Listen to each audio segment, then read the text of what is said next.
What's up guys, in this tutorial I will show you how to redeem promo codes in Roblox Mobile.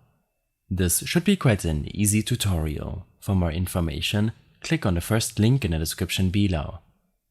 There is currently no official way to redeem promo codes for Roblox using the mobile application. In order to enter the promo code, you will have to make use of your favorite web browser. Navigate to roblox.com/promocodes. On this page, make sure to log in with your Roblox account. This should only take a few seconds to complete, unless you are using a different browser.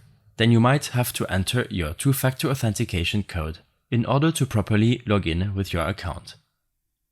When this is done, you will be redirected back to the Redeem Roblox Codes page.